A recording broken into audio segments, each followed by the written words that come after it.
जो छुरी होती है, ऑनलाइन जो स्टील वाली मिलती है। वो दिखा रही हो तो हाँ, मैं दिखा रही हूँ। एक प्याज के लिए, एक आलू के लिए ऑर्डर कर दे।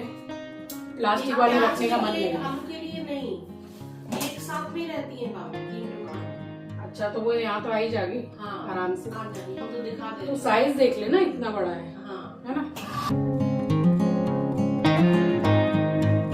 Hello everyone, welcome back to the channel. I hope you all are doing really very well.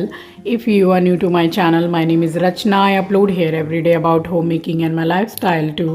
If you like such content, then don't forget to subscribe my channel for my upcoming interesting videos. और आज दिन है मंगलवार यानी कि Tuesday, and ये vlog just मैंने वहीं से स्टार्ट किया है जहाँ से कि प्रीवियस व्लॉग को मैंने एंड किया था। सारा सामान सेट कर रही थी और ये कुछ साग सब्जी भी ले आई थी, तो लगे हाथ मैंने पालक वगैरह नुका के और कट करके मैंने रख लिया था। सो बाद में काम भी आ जाएगा। और वो जो संध्या मासी हैं वो तो काट ही देती हैं, तो मैंने सोचा कि किचन में मैं लगी हुई हूँ और मेरी आदत भी है तो मैं करके ही छोड़ती हूँ काम, ताकि मतलब जब दूसरे दिन खाना बनाना हो तो कोई भी दिक्कत ना हो, भाई निकालो और बनाओ। तो यहाँ 2 गड्डी पालक था, इसको अच्छी तरीके से नुका लिया था मैंने। उसके बाद पालक कट करके रखा है, फूल गोभी को कट करके रखा है, तो ये काम भी लगे हाथ मैंने कर लिया था। उसके बाद में फिर सामान तो इतना था क्योंकि बिल्कुल न्यू शिफ्टिंग है, तो सामान वगैरह लगाने में बहुत टाइम लगा। यहाँ पूरा मैं राशन वगैरह मतलब पूरा सेट कर चुकी थी मैं, जो भी कुछ बाकी था, क्योंकि बाज़ार गई थी दीदी के संग विशाल मेगा मार्ट, तो जो डब्बे वगैरह कम थे उनमें भी सामान रख दिया। फाइनली यहाँ पहुँच रही हूँ और अभी देती हूँ आपको टिप ऑफ द डे, जैसे कि मेरे ब्लॉग में होता ही है। और यहाँ मैंने बोला कि सिलेंडर में जो वो होता है ना, क्या बोलते हैं उसको, स्टैंड, वो चीची ने बोला कि आप छोड़ दीजिए, मैं लगा देती हूँ। तो ये देखिए, this is tip of the day and very important tip. कोई भी ग्लास, कांच का कुछ भी, जैसे बर्तन कुछ भी है, तो उसको हल्का सा गुनगुना पानी में आप 10 मिनट के लिए डिप करके रख दीजिए, डुबो के रख दीजिए, और इजीली बिल्कुल कैसा भी स्टिकर हो वो निकल जाएगा। सो ध्यान रखिएगा, बहुत ही इम्पॉर्टेंट है और बहुत काम आने वाली चीज़ें होती हैं ये सब। और ये जो मैंने छोटे वाले बॉटल का निकाला है स्टिकर, ये तो आप समझ लीजिए कि कम से कम 2 साल पुरानी बॉटल है। तो बस आपको टिप देने के लिए मैंने निकाला है, क्योंकि उसमें से सामान भी ख़त्म हो गया था और ऐसे ही रखी थी काफ़ी समय से। फिर यहाँ बैठे हम लोग खाना खाने, एंड फाइनली शाम को हमने खाना नहीं बनाया था क्योंकि गए थे मार्केट वगैरह। अभी शिफ्टिंग चल रही है तो अभी कुछ ऐसा ही चल रहा है। सो बाहर से हमने पनीर बटर मसाला और रोटी मंगा ली थी। तो आंचल ने बोला कि जब पनीर बटर मसाला आ रहा है तो फिर या तो तंदूरी रोटी वगैरह मंगा लीजिए, तो बस वही मंगाई थी।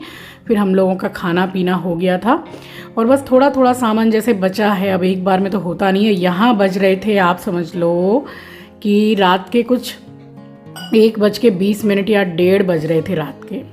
तो मैं और दीदी जगे हुए थे और दीदी ने इतनी हेल्प करवाई है। देखिए, हेल्प सबने करवाई है, लेकिन दीदी ने सबसे ज़्यादा हेल्प करवाई है। अभी उनके कमर में भी इतनी ज़्यादा प्रॉब्लम है, लेकिन वो न्यू शिफ्टिंग है बोल के बिल्कुल भी उन्होंने ये जताया नहीं है कि मेरे को बदन में तकलीफ़ है या जो भी है। बहुत काम करवाया है उन्होंने। और बस यहाँ फाइनली टेबल वगैरह पहुँच दी थी खा के।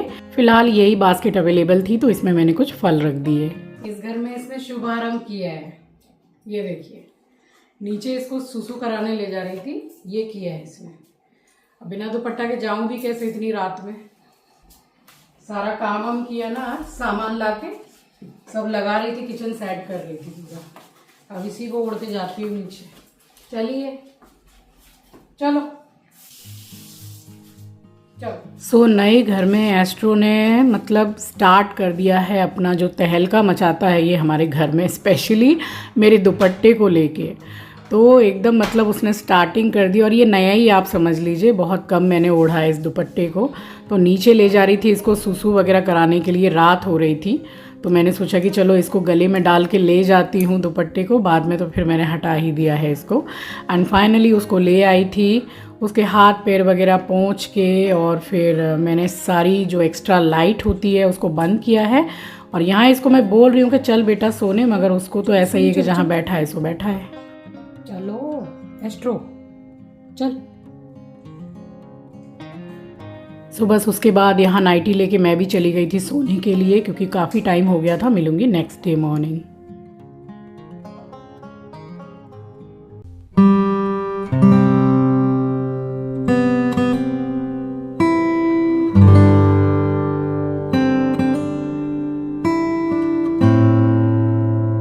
सो यहाँ नहा के मैं हो गई थी रेडी, पहना था ये वाला सूट। सो सुबह का समय है, आप सभी को सुबह की राम राम जी, सुप्रभात, गुड मॉर्निंग। और सबसे पहले मैंने मंदिर में की है पूजा।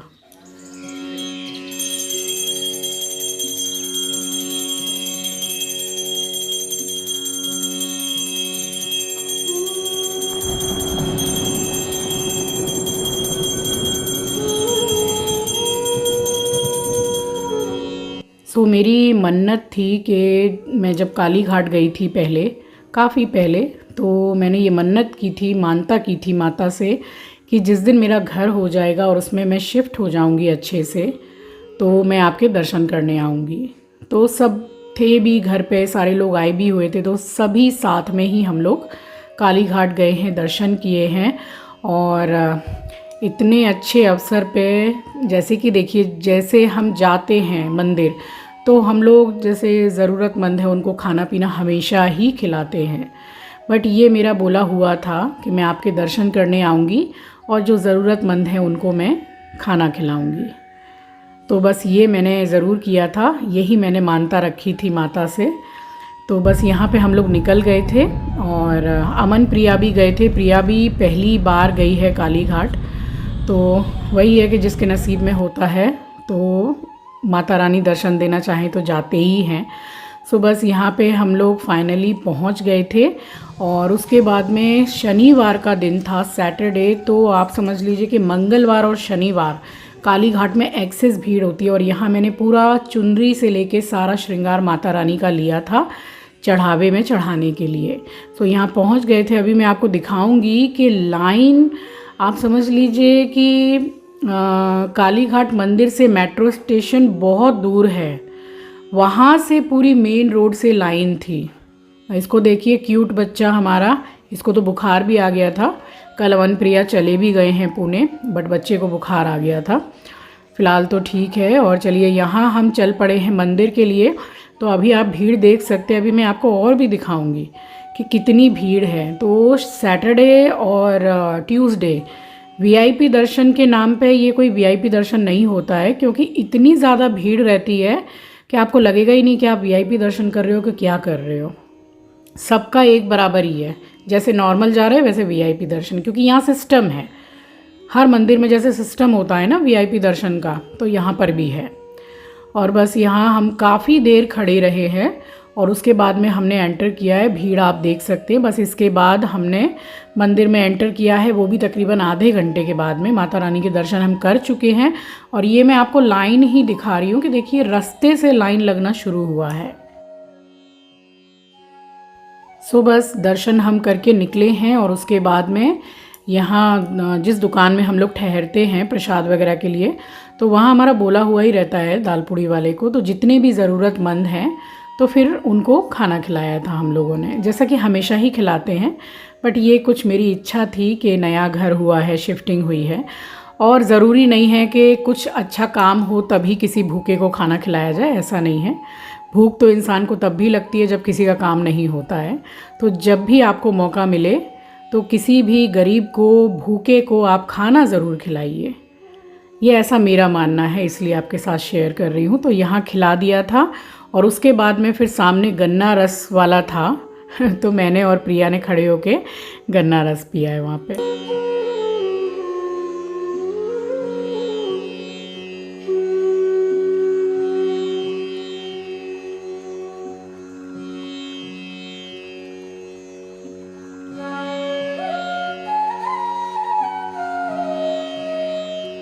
सो यहाँ खाना जो हम खिला रहे थे वो खिलाना पिलाना सब कंप्लीट हो गया था। और प्रिया ने स्पेशल बोला था कि मौसी, मैं आपके ब्लॉग में हमेशा ही देखती हूँ कि आप लोग एक जगह गाड़ी रोक के चाय पीते हैं, तो वहाँ हम लोगों को चाय पीनी है। तो बलवंत सिंह ढाबे में हम खड़े होके, मतलब गाड़ी खड़ी करके चाय ज़रूर से पीते हैं। सो यहाँ रुक गए थे। यहाँ की चाय मुझे बड़ी पसंद है। और ये जितनी भी गाड़ी आप देखते हैं, ये सारी की सारी खड़ी रहती हैं सिर्फ चाय पीने के लिए, जितने भी लोग आते हैं।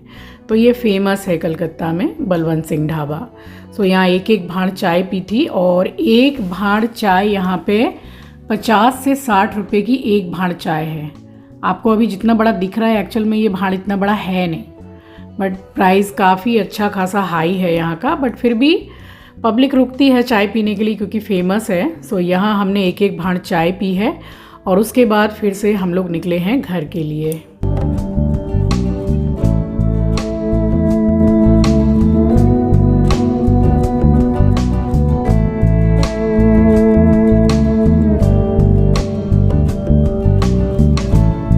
तो वापस हम लोगों ने आने के बाद में सबने दाल पूड़ी खाई है, जैसा कि लेकर के आते ही हैं हम लोग।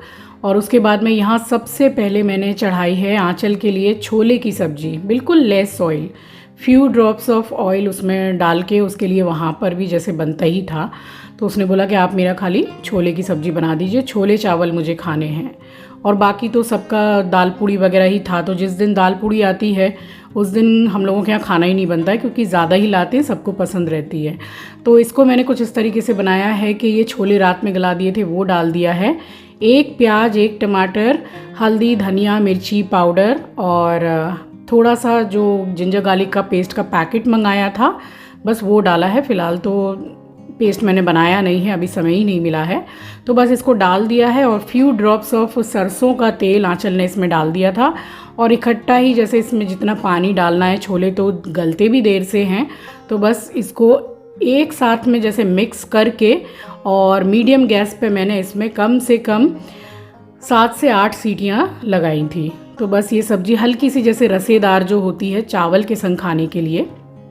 फाइनली नमक डाल के और इसमें मैंने पानी डाला है और बस चढ़ा दिए। तो बहुत इजी है अगर आप हेल्थ कॉन्शियस हैं, एकदम लेस ऑयल में खाना खाते हैं।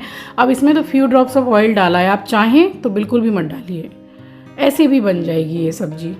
और ये सब सब्जियां बनाने के लिए सबसे ज़्यादा अच्छा रहता है नॉन स्टिक। तो चलिए फ़िलहाल ये सब तो तरीके से बनाती ही आई हूँ मैं, सो आपके साथ शेयर कर रही हूँ। तो कम तेल में खाना बनाने का बहुत अच्छा तरीका है ये।